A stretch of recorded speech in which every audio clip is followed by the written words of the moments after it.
Կարող է սկսել պատերազմ, մանավանդ եթե ընտրման պատերազմը, դու ընտրում ես պատերազմ,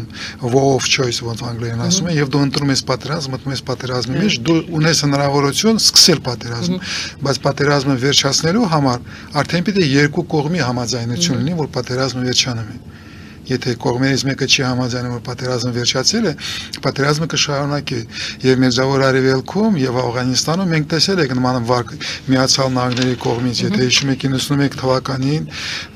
Պարսից ծովի պատերազմում 2003 թվականի Իրաքի դեմ պատերազմում առաջի ֆազան, առաջի փուլը Միացյալ Նահանգները փայլունացնում էին, իրանք ջարդում էին ուժերը, ռազմական ուժերը, ինգրանք դուրս էին հանում ավտորիտար ղեկավարին եւ հայտարարում են, որ իրանք հաղթել են, բայց հետո